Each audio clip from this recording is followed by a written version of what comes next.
how do you build a robust attribution model based on something that's changing all the time? The world doesn't stand still. People don't stand still. Your customers are getting older. The platforms are changing. The laws are changing. So your attribution model's got to keep changing. As long as, and I know people will absolutely hate this, especially the scientists, but you've got to have a little bit of faith as well that you're getting it right. And as long as your model is 85 to 90% accurate, like, you're doing a really, really good job.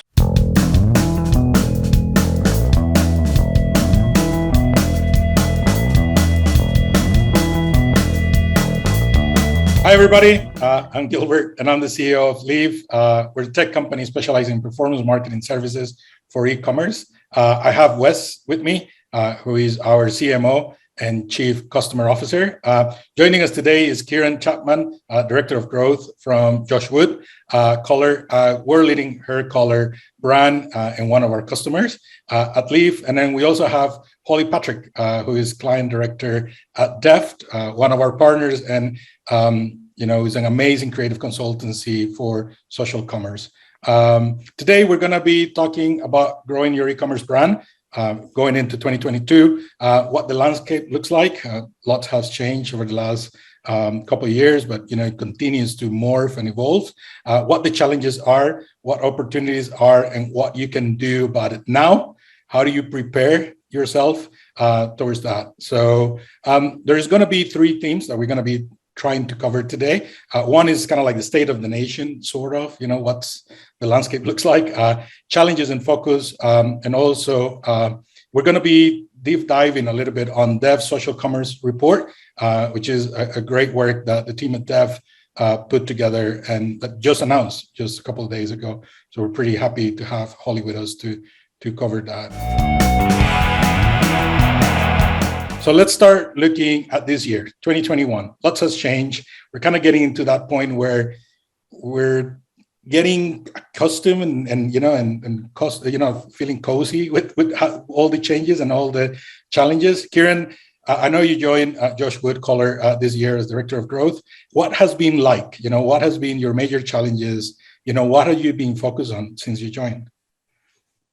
Well, for us, and for everyone, I expect you can't really talk about 2021 without talking about 2020 and what it's caused, right? So the reason I joined Josh Wood in early 2021 is that, and this will sound like a made up stat because it sounds so good, but Josh Wood grew 20x in 2020, right? So we benefited massively from that accelerated shift towards e-commerce that the pandemic set off, and we're still very much riding that wave at the moment. And what that means for us is, a huge amount of external investment in the business, a huge amount of new talent coming into the business, and really lofty, ambitious goals for growth. Like, we're almost anchored to that 20x number that's driving us to still be really ambitious over the next couple of years. So really for us, it's about, as a company, it's about doing digital better than the long-standing incumbents in our product category.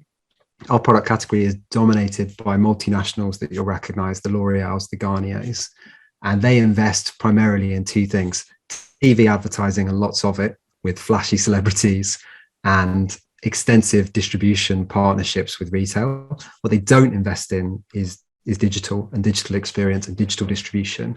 And so for us, throughout 2020, we made huge gains just by turning up in places that those competitors weren't. If you went online and you searched and you looked for reviews and you researched the product category, you found us because we are invested in that space and supporting that space. And then also we're investing in a level of service that's delivered digitally that it turns out is really, really important when it comes to hair dye. Using hair dye is a terrifying experience. There's so much that can go wrong. And when you look at the category, for the last 30 years, customers have been pretty hideously underserved and under-supported by those big multinational brands. So we talk about taking Josh and his experience. He's done this for 30 years at a world-class level, taking his experience and trying to scale the service that he offers. How do you take one man who has a list of clients and offer that same level of service and quality on demand to thousands of people simultaneously? And the way for us to do that is through delivering a really amazing digital experience that thankfully, I think in 2021, people are increasingly open to, you know, things like video consultations that a few years ago kind of would have been unimaginable that we've had the take up that we have. And now they're such a core part of our service. So yeah, lots still changing and evolving. And like I said, this kind of wave that's continuing, this increase in digital adoption, this move to e-com that we're just trying to stay ahead of our competitors. Yeah, and that's a, you know, like a very good approach. You know, yesterday, my mother-in-law, I happen to be in Costa Rica right now. So, you know, like thanks to the internet, we're doing all of this. But, you know, yesterday, my mother-in-law was pitching my mom on Josh Wood Color, and, you know, like how, you know, like the videos and the tutorials and everything. Because, I mean, a lot of what has changed also, it means that a lot of people now has to, you know, in the case of your product, you know, vertical, people will have to, you know, rather than going to a salon or whatever, you know, they're doing it is a DIY type of thing, right? And my mom was showing, you know, my mother-in-law, you know, all the products and the stuff, and how my dad actually now does my mom's, you know, hair dyeing. So I mean, it's interesting, right? I mean, like how, you know, you guys have been able to step in. And, you know, before I kind of like go into Wes, you know, I probably want to segue, you know, to Holly, because I think this kind of goes very, very, you know, kind of well and into this whole social commerce, right? And the evolution and what we're seeing brands doing now, especially digital native brands, right? Which I think it's important in how you can seize the moment and also evolve and react, you know, a lot swiftly than a lot of the incumbents, I'll say. So Holly, what have you guys, you know, like found over the last few months working on the report? Yeah, I think for us, it's kind of focusing on growth within social commerce as well. So for us, that's really summarized by reaching new audiences, essentially. So those people that haven't heard or bought from your brand before, is not just kind of retargeting lapsed customers. It's that, as well as creating that kind of lifetime value. That's also really important. So for example, if you're a subscription service, you don't want customers that are then just going to churn immediately. So I guess if you have understanding of that lifetime value, then you can essentially pay more to acquire those customers. And it's around the kind of quality of that rather than the quantity that you get. Yeah, and that's, I think it's key, right? It's building that connection, right? That I think, and really, you know, like understanding, you know, kind of like what the expectation is, getting closer to where they are. Maybe Wes, you know, do you want to chime in, you know, with some of the stuff that, you know, that we're being, you know, focusing on with Josh Wood Color over the last, you know, couple of months? Yeah, I mean, our major focus has been signal. It is the absolute foundation for a digital business. If you have poor data coming in, you're going to get poor data out, and that data out is generally is money, is attribution. So we've been focusing for several months on making sure that we're working really closely with the web dev team there. You've got, you know, Josh would have got a really extensive product development team that handles this stuff, quite different to a lot of our clients that actually have a head of product. And I think it's really important that businesses start thinking like tech companies when you're running a digital business. You wouldn't have a plumber do your wiring for your house. Chances are they can have a go. Chances are your lights are going to blow. So why would you put your signal processing, all your pixel, your Google tag, your analytics stuff, why would you put that on a web dev team? They're going to say yeah, because they want the business.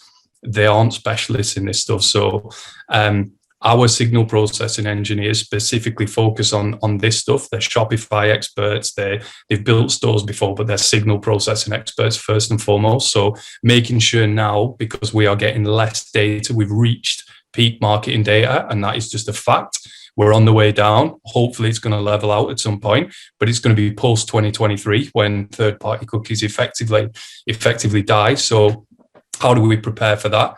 And how do we make sure that we're getting in a legitimate way, quality signal and maximum quantity? So things like server-side tracking, Google Analytics, and having a holistic solution so that when companies like Josh Wood are focused on a digital experience, like say having your a subscription service online, but also having your video consultations and your quizzes. All those digital experiences need to be tracked end to end, from the click on the ad right through to the conversion.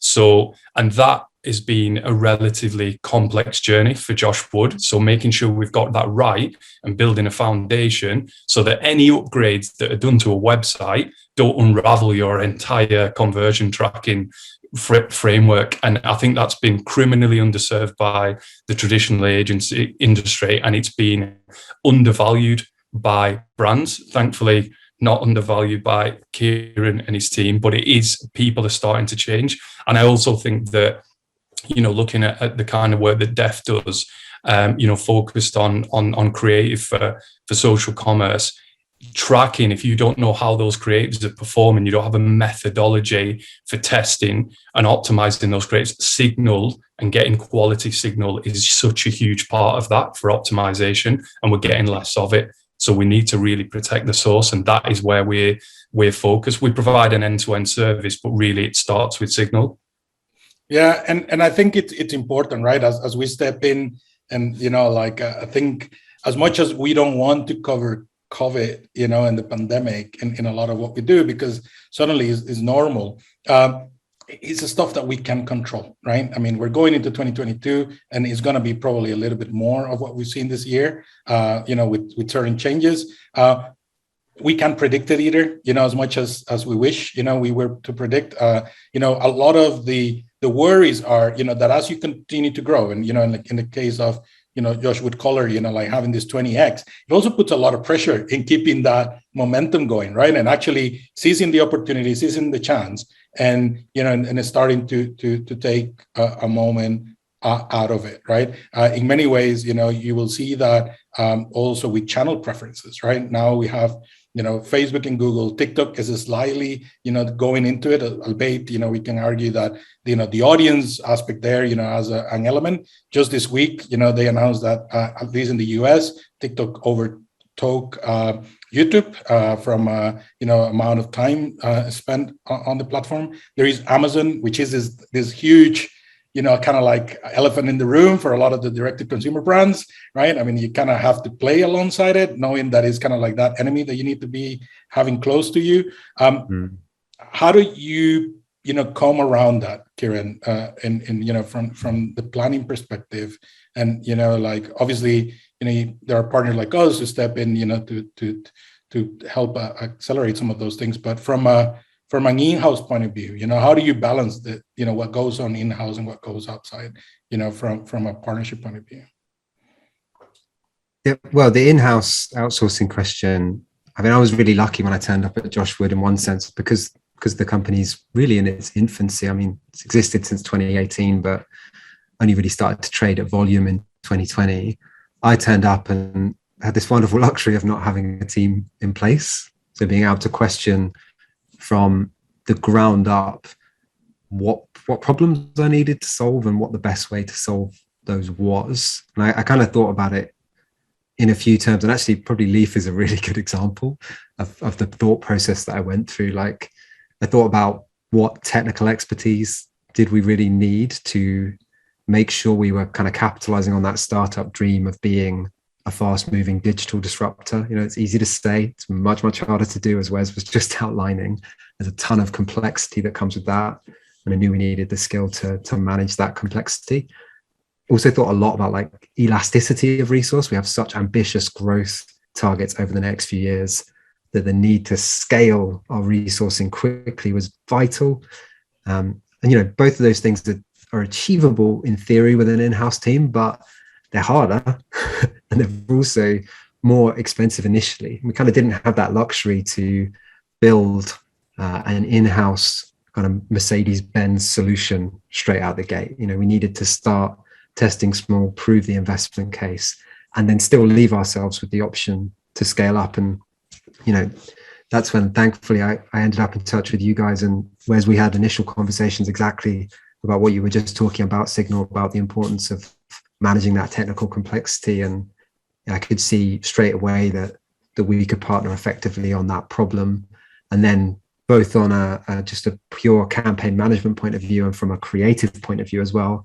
I could see that you guys had perfectly thought through how to scale your response to both of those problems. Don't worry, we're going to be able to manage these campaigns when they're 15K a month, right the way up to several 100,000. And also, don't worry, regardless of the scale you're operating at, we're going to have the creative throughput so that you can learn at the pace you need to learn. So it's such it's a bit of a cliche answer, isn't it? But I think that in-source outsource thing, it does depend, but it depends on you looking at the specific problem you have to solve and figuring out what you value. On the in-house side of things, there are some problems that just need an individual kind of closer to the business, closer to the brand to help knit things together. And so we do have in-house resource for some of those problems as well. But it really depends on what you're trying to solve. And I think both approaches are super valid and useful, and you need to find some way to blend them together based on what it is you're tackling. Yeah, and I think that's the key, right? Like blending, finding not only the right people, but also understanding the right balance of responsibility, what each brings to the table, right? It's about making sure that we can double down on like you guys' product expertise, consumer expertise, right? And then building from it. Holly, what have you seen, from this? And especially, I know you guys were looking at very specific sector within the report itself. And you guys as Deft, you come in a very specific aspect of it, which is a lot of the brand, analysis setup and almost like, planting the seeds in many ways for that development. What has been your experience so far on this? Yeah, so I guess essentially for us, we believe that the next kind of growth pioneers are those that can really master social commerce. And so in our first wave of the report you mentioned, we've reviewed kind of 12 UK homeware companies to understand how they leverage social commerce to get growth, essentially. And the leaders that we found are those who are able to combine art and science. So you guys have covered off in amazing detail that science piece, but combining art with that, so that analytical view of the funnel, but with also the bravery to make big bets. So someone like a Made.com is someone we found to be a leader. So they essentially kind of take risks, they understand their audience and their brand extremely well, but they also understand data and they understand platforms and media. So I guess for us, there are sort of 5 key areas for growth that we have in the report, but a couple of examples of those are kind of having a good creator program. So that's creators, influencers, or celebrities, just having a really sophisticated approach to that and actually not underestimating the power of it, and making sure that you have kind of that really senior resource and talent to be able to kind of curate a properly structured program and invest in the time and energy into it. But also alongside it is something like how you're able to build a mobile commerce experience with your product catalog. So kind of obviously, as we know, marketing author Byron Sharp really highlights that kind of mental availability. So yes, making your product memorable is really important. And the physical availability, making it easy to buy, is what that key to growth is. So for us, it's things like making sure that your catalog is streamed across all of the social platforms, making everything really easy to buy on mobile, but also making sure that you're making use of Instagram Shop and all of the new product features across all the touch points to make sure that you're mobile first in everything you're doing. Is really key. And then actually one of the other really surprising ones for us that we wanted to call out is amplifying brand trust through reviews. So obviously typically D2C brands, and obviously Josh Wood, Kieran, you mentioned earlier, you're really hot on your reviews, understanding the importance of those, but sometimes more traditional retailers aren't. And actually what we found is that you kind of ignore them at your peril, or you invest in them to kind of reap those financial rewards from them. And brands that really understand the value of reviews in their sales funnel, you really see the performance kind of uplift with that. So we've got kind of 5 key areas we've looked at when we're judging these brands, essentially. Yeah, and I think that's the stuff that you cannot fake, right? In many ways, it's how, like intentional are you in approaching this? And I feel like because of this retrieve from data, that we're seeing, we're going to start seeing also a fragmentation of the commerce experience, and it's going to become more and more native, right?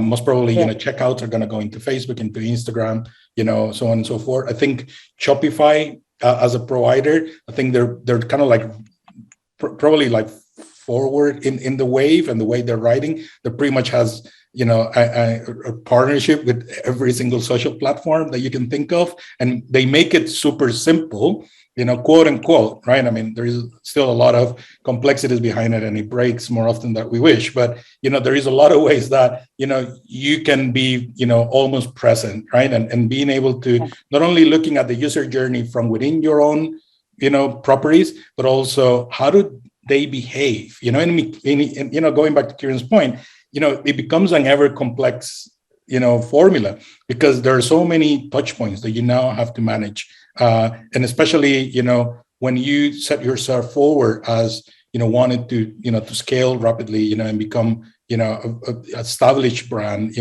fairly new growing into that, you're going to have to have those capabilities, built in place. How do you guys prepare yourself, Kieran, for some of that? And then probably, next to Wes on how we're doing some of that as well on our own.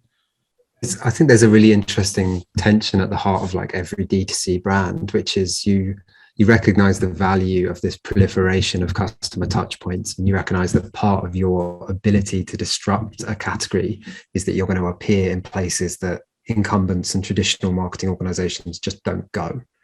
So you're totally right. It's like fragmentation of commerce. It plays into that strength, right? You can bet your bottom dollar that it's going to be startups that appear in those kind of clever e-commerce spaces in the next few years before the major brands.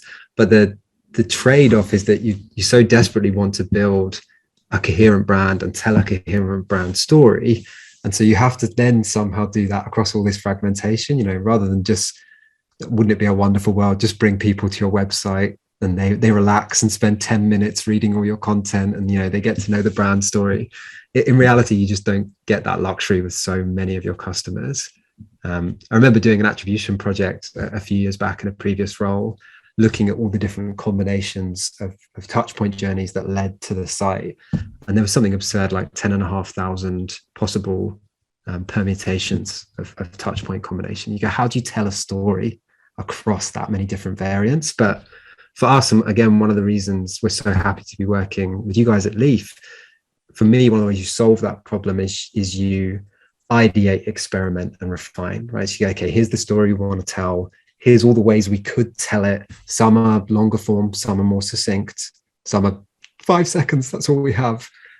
Let's put these out onto those touch points and those platforms, and let's figure out what combination works. And the likely answer is that it's a dynamic process with no real end point, and that it's a complex process with a lot of different variation. Again, you might find that it's this story for this person on a Saturday in this part of the country, and so on and so forth. And I knew we needed a system that combined that kind of artistic ideation, what are all the stories we can tell, with that scientific rigor of keeping track of everything and that immense amount of complexity. And I think, Wes, tell me if I'm wrong, but I think we're achieving that right now. I think we're making really amazing, quick strides in that direction, like honing in on what messaging works and with who. Yeah. I mean, yes, we are achieving that, and I like the pressure of like continuing this 20x this growth year, and thanks for that. Again, I think it's down to having a methodology and then being able to measure the effects of that methodology. With the lack of data that we're getting now, creative is going to have to work much, much harder. And the answer to good creative is good insight. It's answers like, who are your customers? Know your customer, has been an adage, time immemorial, but it's become even more important now we've reached this kind of peak marketing data thing. So up front, it used to be that you would just, put some images, put some messages, put some audiences into Facebook and Google, off you go. The algorithms will do the work. The auction isn't too competitive. When we started this, I think there was 5 million businesses a month advertising on Facebook alone. There's 10 million now. And I think the last year, for want of a better phrase, put a rocket up the arse of adoption and just catapulted, e-commerce adoption 10 years into the future. So it is now the most difficult time ever to advertise online. Cost per impression, super high, click-through rates are less. Your creative's got to work harder, and the creative and the message and keeping that coherent across all these different channels it is a really big challenge. And I think that's where, you've got specialists like us, like Deft, who come in and help companies build that story in a coherent way across these channels, and then measure the effect of that, and splitting out your funnel, and talking to people at different points of the funnel slightly differently. At the top of funnel, educating them about your brand and products, taking them to dinner before you take them to bed, is become even more important, and getting the signal back that lets you know how those things are working is really important. And also making sure that you're taking advantage of all the opportunities out there, especially on Facebook. I know, I'll hand it over to Ollie to talk a little bit more about kind of live shopping experiences and all that kind of stuff, and the opportunities there for 2022. We do need to do some kind of, analysis on how we can potentially track that stuff better. Your middle of funnel, so people who engage with your content on social media, is going to replace the bottom of funnel. So people who visited your website, as we're getting less information and less data from iOS and from people in the EU and from people who are less than 18 years old, your middle of funnel, your engagement audiences on social, whether it's TikTok, whether it's Facebook, whether it's Instagram, are going to have to work much, much harder, and they become a pseudo web visitor. How do you get these people to be a really high intent customer? And as long as you've got these challenges in mind, and you're focusing your creative and your message on these parts of the funnel, then I think it stands you in really good stead. And it's about being, you can't be too proactive with this stuff, because Facebook's going to turn around towards the end of this year and probably change something major. They've been virtually knocked out by Apple, and they've got to get up and they've got to punch back. So it'll be really interesting, and we're going to have to roll with those punches, for want of a better analogy. But yeah, I'm interested, like with you guys, Def, like how do you see the future of creative for social commerce? I know we focus a lot on catalog and on these mobile experiences and on the personalization of shopping and these experiences. Personalization's in a tricky position at the moment. Email still remains king for that stuff, and we thought it was going to be replaced by social. I don't think it will, but how do you guys see the future of that for brands in 2022? It's almost like it's a twofold question. I think one of them is actually one of the biggest challenges that we found our clients have come up against is diversification. So actually, having been traditionally very reliant on your Facebooks and your Googles, people have actually now had to realize that with all the changes and the effects that that's having on the performance of those platforms, they've had to diversify. So I think, making sure you're on Snap, you're present on TikTok. Yes, okay, loads of amazing stuff for commerce is releasing on TikTok this quarter, but if you're not already present, you need to be. So for an example that we found during our report with Dunelm, obviously a UK retailer, they had basically gone viral on the platform with these £8 mirrors that everyone was buying to make their small flats look bigger and stick them on the walls, and yet Dunelm was not present in that conversation at all. So it's a massive missed opportunity for them. So you need to be on these channels, listening to what's going on, joining conversation, just having presence. And then obviously when these commerce things drop, you're there, you can use them and monetize the kind of community that you build. I think for us as well, live commerce, looking to China for inspiration there, it was a huge focus for us, not only in our report, but also our work with our clients like Snug Sofa. We did an amazing Instagram live activation with them back in March. And again, it was all around sort of bringing in new audiences with the brand. We worked with some amazing talent on it to kind of expose this brand to their audiences, as well as getting registrations to win a sofa, and you had to be on the live to win the sofa. Nice touch. And so we were able to kind of do lots of different things with that. And I think the future of how that's going to be quantified, as you mentioned, Wes, is going to be really interesting. But I think just having like the guts to try things and just making sure that you are a leader in the space by doing so, and combining the art and science, as I mentioned earlier, is really key to kind of winning and growing in social commerce.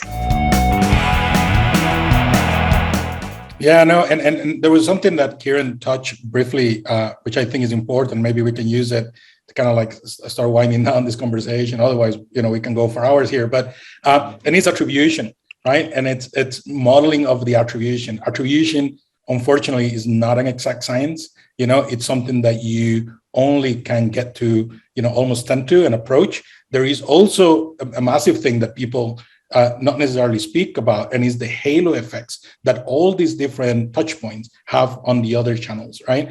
People will see an ad, They will probably go online looking for reviews, and then it's how, like we tend, we like to say it is like a football match, right? Like who's attributable for the goal? Is it that the last one, the last player touching the ball before it hits the net, or is it all the players that touch the ball in that given play, right? And I think it's important to give the, kind of like the attribution, for lack of a better word, but actually, like understanding, right? Like how all these different touch points in a fragmented world actually, play to each other. As we're talking about the middle of funnel becoming almost as important as the bottom of funnel, in the transaction. So, Wes, do you want to close on that? Like maybe, some of the work that we've been doing, on attribution, but how important it is, as I said, it ain't an exact science, in becoming even more fussy with the lack of data. But I think it's important that you have a model, that you keep tuning up, that you can, kind of honing in, as you go. Yeah, I think with attribution, people think there's like some kind of turnkey one size fits all solution. And it's not. You've got to say, right, okay, we will take what we've got on Facebook and we will attribute 10% of direct and 2% of organic, and we will do the same across all our channels, so that actually the money that you make based on that attribution model is equivalent to the money that's hitting the bank, and then you need to leave some headroom.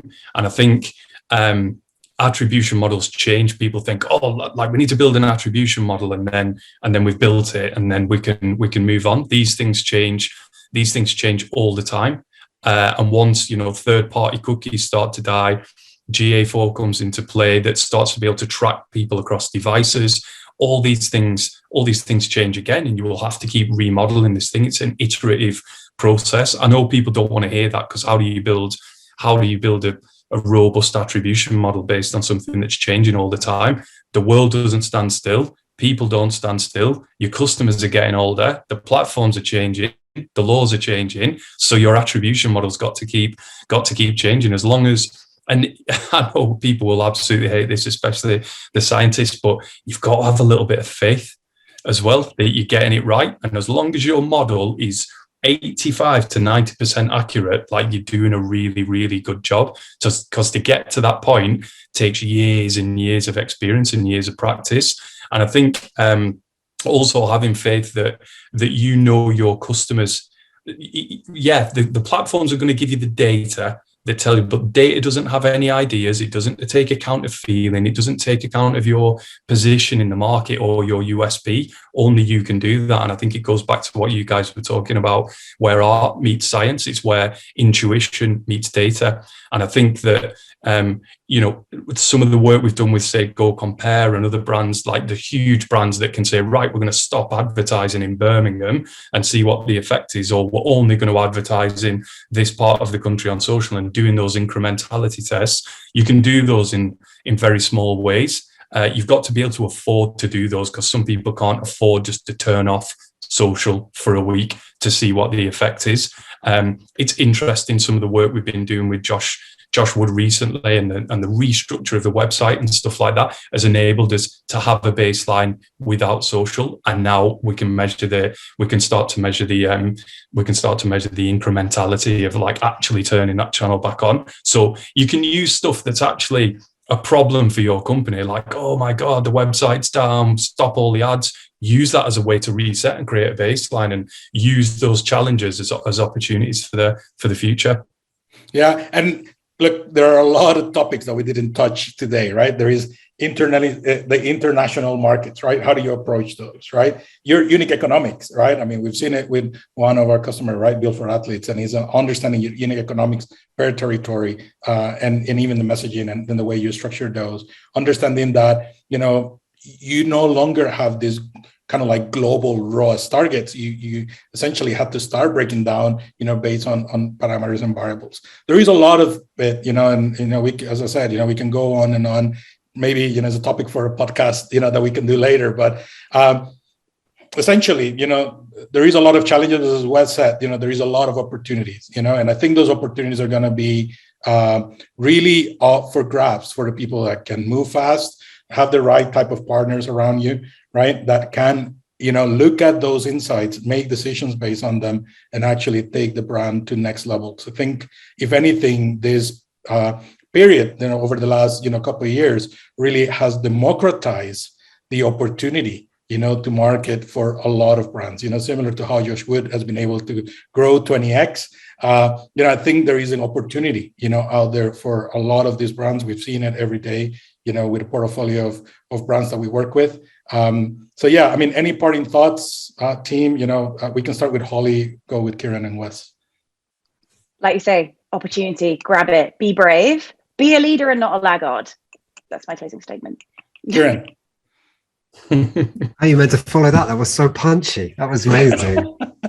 Yeah, I mean, I have to say, I love Deft's framework and the way they talk about blending that kind of artistry and that scientific approach. And I think there's something really nice you said, Holly, about like be bold and take big bets. And I think if you can take bets and measure their impact, then what you can ultimately do is like calibrate your ability to make great bets. And I think of what I do a lot in those terms at the moment. I think like, what am I anticipating will happen? How will I measure whether it happened? And how will I feed that back so that I get better at forecasting and better at making those bets? And we're like right at the forefront, I think, as an industry, as marketers, of trying to refine that loop. You're like, I think I'm going to influence human behavior doing something like this, something creative, something clever, something scientific. Am I doing that? Is it working? And yeah, that framework outlines that beautifully. Oh, great. Wes? Yeah, I'll keep it really, really short and sweet. It's about having a holistic approach to everything you're doing. So signal, strategy, attribution, and it's a constant feedback loop. Signal, we're talking analytics, we're talking pixel, we're talking Google tag, whatever it is, Pinterest pixel, TikTok. Strategy, creative, messaging, funnel structuring, international, and in terms of attribution, yeah, good luck.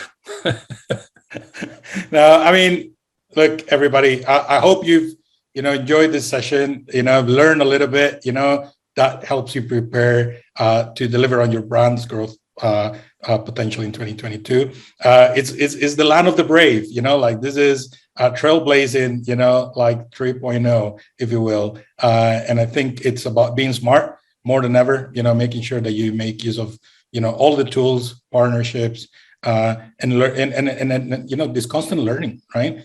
Being brave, putting yourself out there, showing up every day, and being close as ever, to your audience. So thanks, everybody. Hope to see you all around. You can learn more at our website, leafgrow.io, or deft.be. And please go check out the great colors and efforts that, like You Should Color has available for you all. Bye, everybody. Take care. Put out.